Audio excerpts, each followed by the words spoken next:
This video concerns the market for lemons. And the market for lemons is a market for products of which you know the distribution of a characteristic in a population, but you do not know the exact value of a specific consumer or product that you buy or sell to.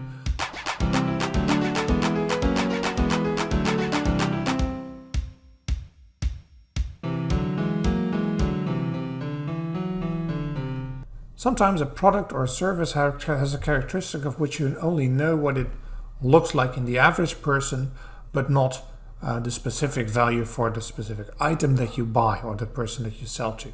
The classic examples is the used car market, where you know that cars range from very poor quality to very good quality, but you don't know the exact quality of the specific car that you're interested in. Another factor of interest is the health condition in the insurance business. Suppose you sell health insurance to consumers. You don't really know whether they're in good shape or not.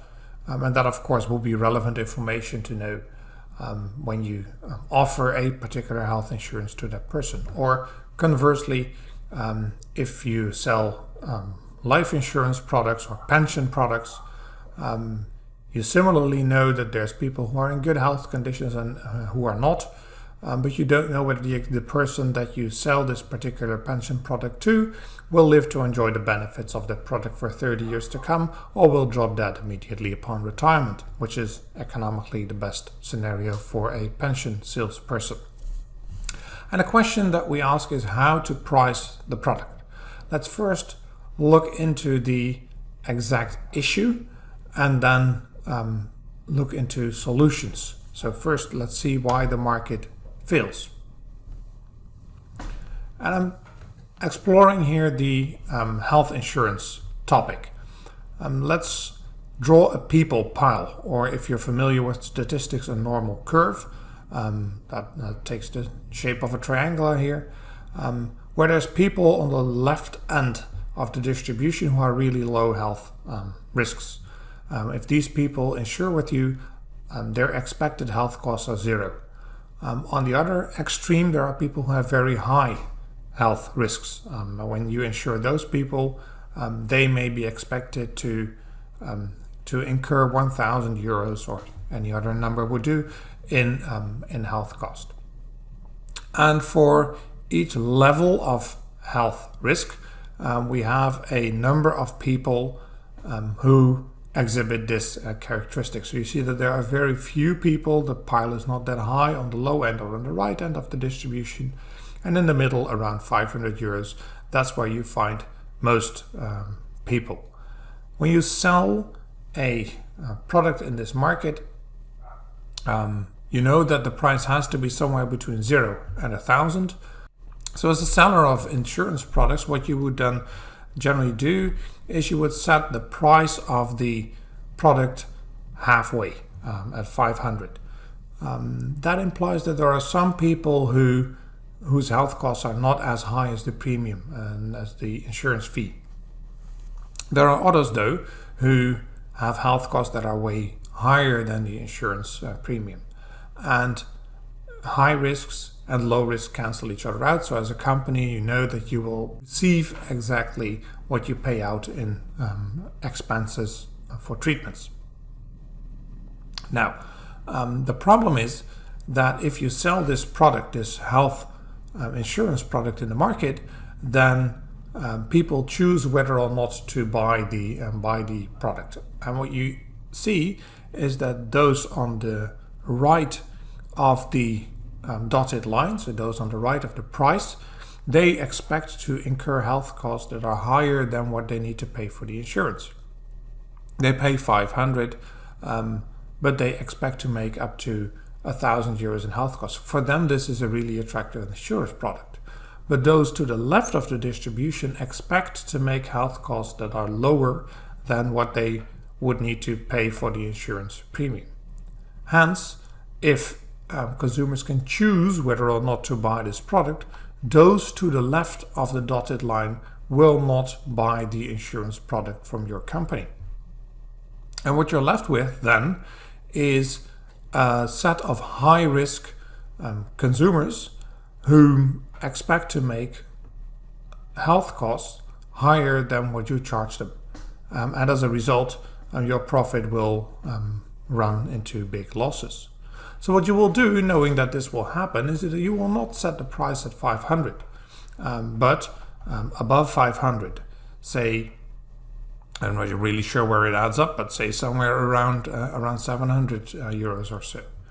And then again, you expect that the health costs that you make for this group of people whom you have insured are equal to what you receive in terms of premium. However, the same mechanism applies. Now there's an additional group of consumers who decide to no longer buy your product because they expect to incur less health costs than what they need to pay you for the insurance product. And in the end, this goes on and on and on until you sell only one insurance at the price of 1,000 to the consumer who expects to make 1,000 euros in health cost. So the market fails for anyone below that level, and someone with a health risk of say 300 or 200 or 600 will not be able to insure himself because he cannot communicate to the health insurance company, credibly at least, what his expected health costs will be like. So this is clearly a problem. If we leave it to the individuals, then and to private companies, then automatically a price will not arise in the market for products like these.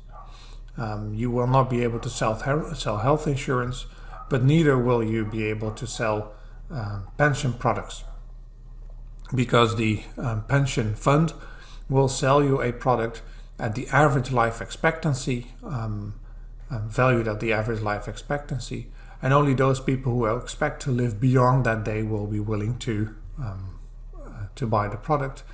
But then the company will make losses, so it will need to adjust its life expectancy up, and in the end you will only offer a very pricey pension product in the market that is only attractive for those who expect to become very, very old. In the second-hand car market, good quality cars will not have a market because consumers will be willing to buy only average quality prices because they expect a car to be of average quality. And then any car that is of higher quality will not be offered to the market because the seller of that car will not find the price worthwhile. Then if these high-end cars drop out of the market, the average quality in the market drops. Consumers will be willing to pay even less, and a further number of consumers sellers withdraw their car from the second-hand car market. So what can you do? What solutions exist to this market for lemons problem that ensure that the problem does not arise? There are kind of three solutions. First, if you deem it really important that people, for example, insure themselves against medical expenses, you could regulate. You could force people to insure themselves, or you can force companies to accept people. So you cannot deny anyone a health insurance product. And this is for health insurance and also for pension products quite a common solution. For the second-hand car market, however, this is not going to work because you cannot force people to sell their cars or to buy a car on the market. So there are two additional solutions may be worthwhile considering. The first is screening. Screening is when you engage in efforts as someone, say as a buyer of a second-hand car or as a seller of health insurance products, to obtain more information about the participant in the market that is relevant for you to base your price on.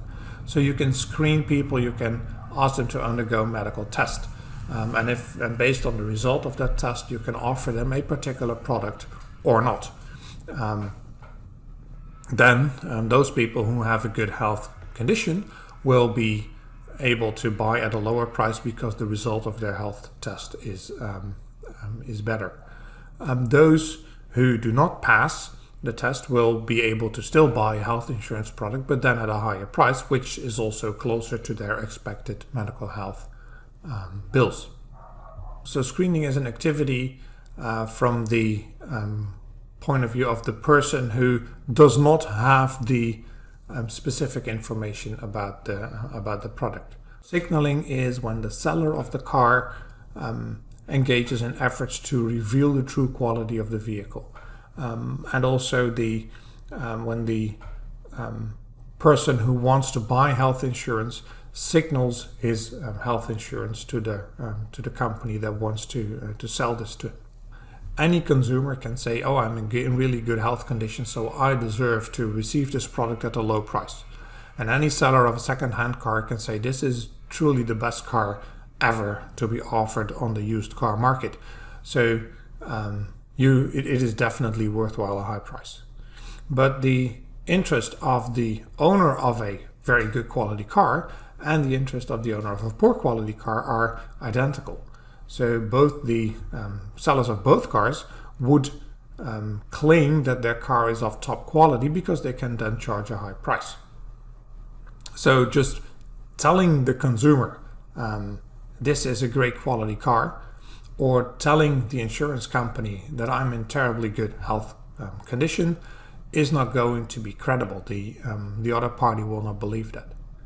So what is a key aspect of signaling is that you're able to send a signal to the other party in a transaction that someone who does not have the particular characteristic would not be able to make.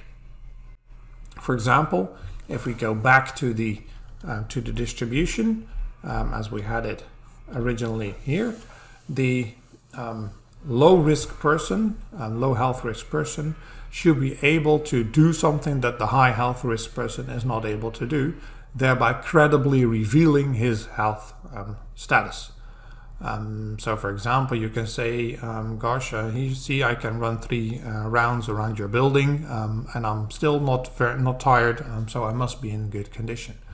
The classical example of signaling is in the job market, where also your ability to perform a particular job is unobservable to the employer. The employer knows that there are good prospective employees and bad prospective employees, but he just doesn't know who's who. Then showing that you are able to, for example, obtain a university degree shows that you have the right mindset to be a very high-skilled employee, so you're a good quality employee of the organization. So obtaining diplomas or certificates shows that you have the mindset to obtain such certificates and by extension to also be a productive employee of that organization.